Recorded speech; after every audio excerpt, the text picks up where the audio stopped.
For most of my adult life, I was told that I had a focus problem. Turns out I didn't have a focus problem at all. I had the wrong job. Now, if you're over 40, you've spent your life being called scattered, too intense, or just too much, and you've always quietly known that you see things other people miss, this video is for you. Because at 49, I finally got an answer. And honestly, it changed the world for me. So in this video, I'm going to show you exactly what that ADHD diagnosis revealed. I'm going to show you the detective method I accidentally built around it and why the brain they spent your whole life trying to fix built a $20,000 a month business. Curious? Well, I think you should be. Now, if you've spent your whole life wondering why you can't seem to finish things, you've tried every planner, every app, every goddamn system. Every morning there's a reset, every evening a quiet kind of defeat. Maybe you've been called lazy, scattered, too much. I know I have. You've been told that you had potential, but you wasted it.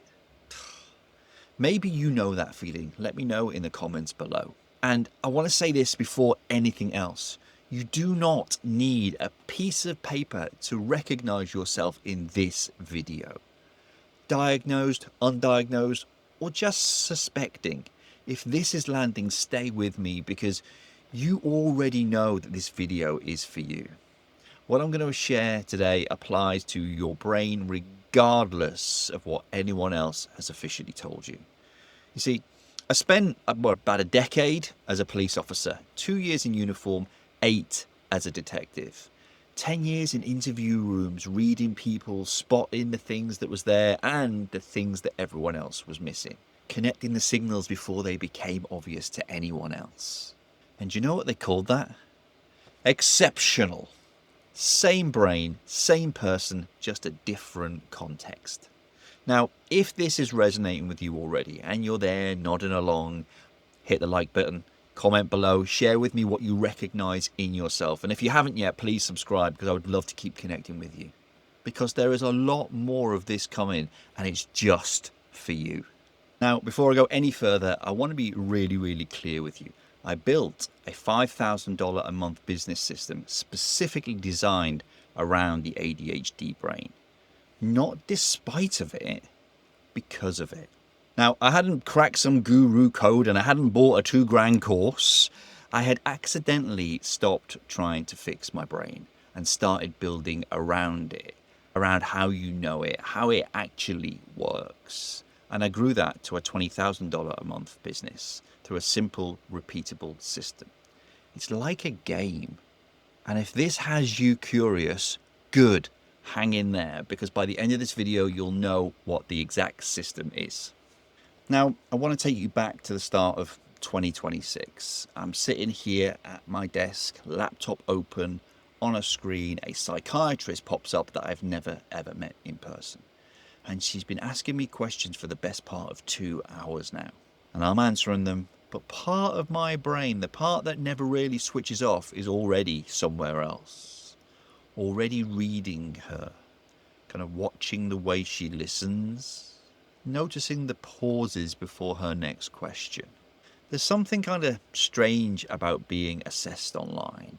The screen between you, the slightly, I suppose, clinical quality of it. No room to read, no air to fill, just you, a camera, and somebody quietly building a picture of how your mind works. And then she stops and she looks at me through the screen and she says, Stephen, you have ADHD combined type. You see, I'd known something was different about me my whole life. Someone had actually mentioned ADHD to me, I think it was about 10 years earlier. A colleague, she was actually an ADHD consultant, but me just pushed it away. Pushed it away and told myself that I was absolutely fine. Told myself everyone else was, they felt like this too. Just keep moving, Stephen. But then something happened that made me stop pushing. See, I started to see myself in my daughter. The way she kind of moved through the world, the way her brain was firing, the way she kind of felt things more than other kids. You know, the way that rooms that were built for everyone else just felt slightly wrong for her. And I thought to myself, I know that feeling too. I've always known that feeling.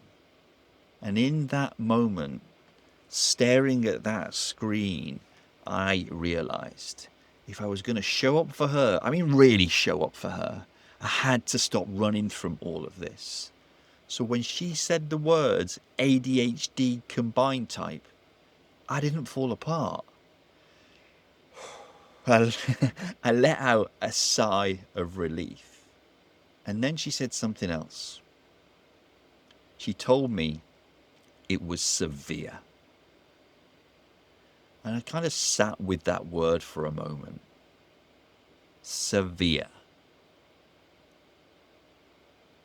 All those years, all those jobs, all those moments where I thought I was failing, when actually I was just running the wrong operating system for me. And then she told me that I'd scored an 8 out of 10 on an AQ10 test. Apparently that's the autism screening. And if you score anything above a 6, apparently that's quite significant. So I'm currently waiting for a full assessment for autism too.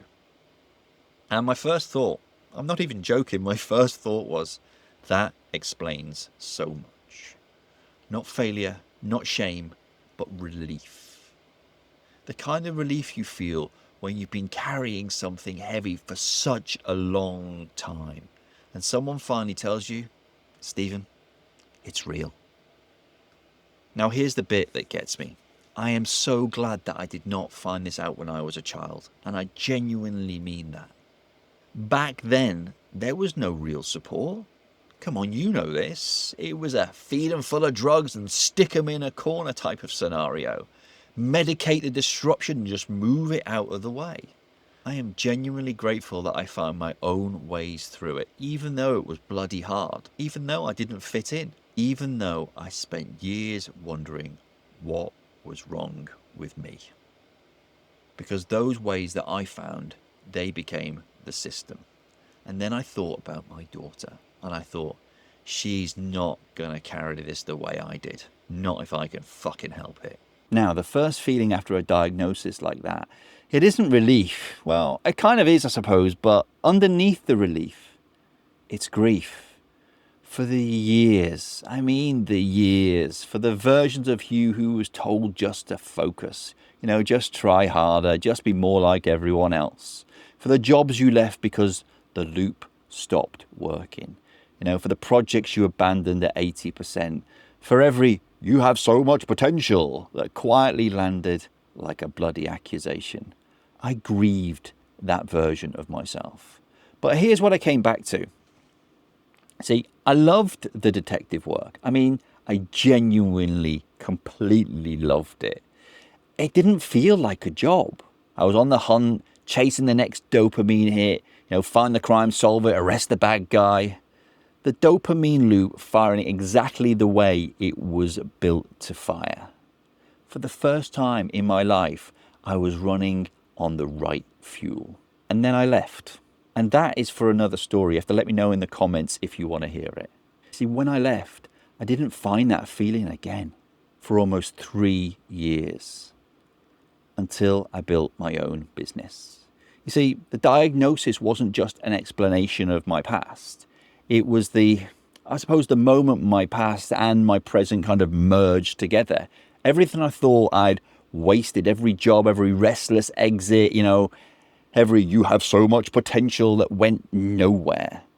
I reorganized it, not as failure, but as data. Now I'm going to share that with you again. Not as failure, but as data. Now, before I get into the detective method I want to share with you, I want to give you something. So there's a document that I've put together, and I'm calling it the myth file.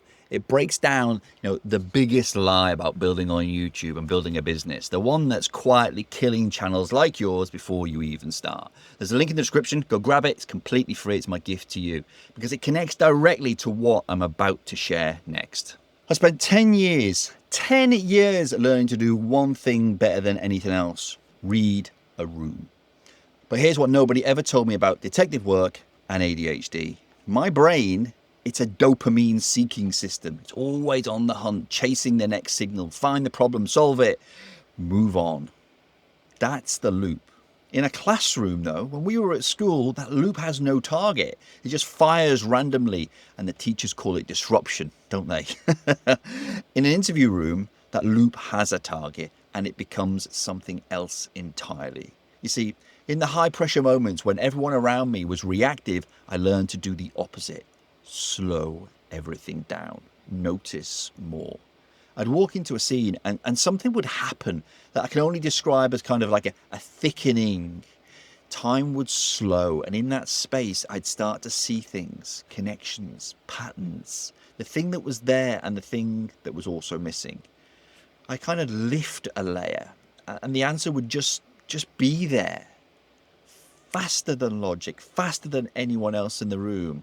And I brought that into my business without even realizing that I was doing it. You see, the 25-year-old hustle model was just built for noise, for volume, for energy without any wisdom. You are not the person who overcame ADHD. You are the person who just discovered it was the advantage to the whole goddamn game. Now, here's something I figured out early, long before I had a name for any of this. All through my 20s, into my 30s, through the police, through every job that slowly stopped feeling like a game and started feeling like a grind, I was always finding ways to make the boring stuff fun. Small tricks, small wins, little systems I built for myself without telling anyone, just because I didn't have the language for what I was doing. I just knew that if something felt like a game, I could do it for hours. And when it didn't, I was literally gone. And I'm sure you felt like that too. Mentally gone, even if I was still in the room. Now, I came across the Pomodoro method through a book, the 5 a.m. Club, I think it was, if you know it. I'm definitely not the 5 a.m. guy anyway. But you take what works, don't you? You leave the rest and you build your own thing. That's exactly what I teach. Because here's the truth. The standard rules for productivity were not written for our brains. So let's have a look at them. Rule 1. Work in defined daily blocks. Your brain doesn't run on clocks. Just like YouTube, it runs on interest, on urgency, on that dopamine of a problem worth solving. Never a clock. Then there's rule 2. Pick a niche and stay in your lane. You don't pick a niche, you are the niche. Your worldview is the product. The wide view isn't the problem, it's the point. Then there's rule 3. Build consistent daily habits. Now, whilst that's partly true, you run in seasons, in sprints, in bursts of hyper-focus that could last 4 hours or 4 days, and then nothing. Not routines, not someone else's content calendar, yours. So here's what we replace them with. Rule 1 is now momentum sprints. Short, high-intensity creation windows timed to your natural hyperfocus. I use an app called brain.fm to extend mine. So sometimes it's 4, 5, 6 hours of pure output. There's a link in the description if you want to take a look. Rule 2, the lens method. I don't teach video editing. I teach people over 40 to stop apologizing for the breadth of who they are. Your worldview is your product. That's the lens. Everything else just flows through it. Then there's rule 3. That's energy sessions. Design your business around your brain's natural rhythm, not some Gregorian calendar, not someone else's posting schedule, yours. 10 years in the police, 2 in uniform, 8 as a detective, and one thing I kept coming back to, no matter the case, no matter the pressure, no matter how chaotic the scene. There was always a method. Not a rule book, not a procedure, that was theirs. My method. And when I built my business, I realized I brought it with me without even knowing. This is what I call the detective method. The system I built across 8 years as a detective, and the same exact system that built an ADHD business brain generating $20,000 a month. 4 moves. That's it. Move 1, observe. Collect data before anyone else in the room. Your brain never stops watching, so stop suppressing it. That's not distraction, that's intelligence gathering. Do you know why I offer free discovery calls? Because that's the detective in the interview room, listening, reading, collecting the signals before I even make a move. Move 2, pattern match. Slow down to speed up. Connect signals that other people just see as noise. This is the room kind of thickening that I explained earlier. This is your unfair advantage. Do you know why I run communities? Because a community is like an online room. And when you're in that room long enough, you really listen and you're really watching and patterns emerge. You always know what your people need before you've finished asking them. Then there's move 3, act. Move before the opportunity becomes obvious to everyone else. You see, timing isn't luck. It's what happens when you've been observing the whole time while everyone else was reacting. This is where selling becomes service. When you've done the observation, when you've matched the patterns, the offer is never, ever a pitch. It's a solution that was already waiting. They feel helped, not sold to. That's not a tactic.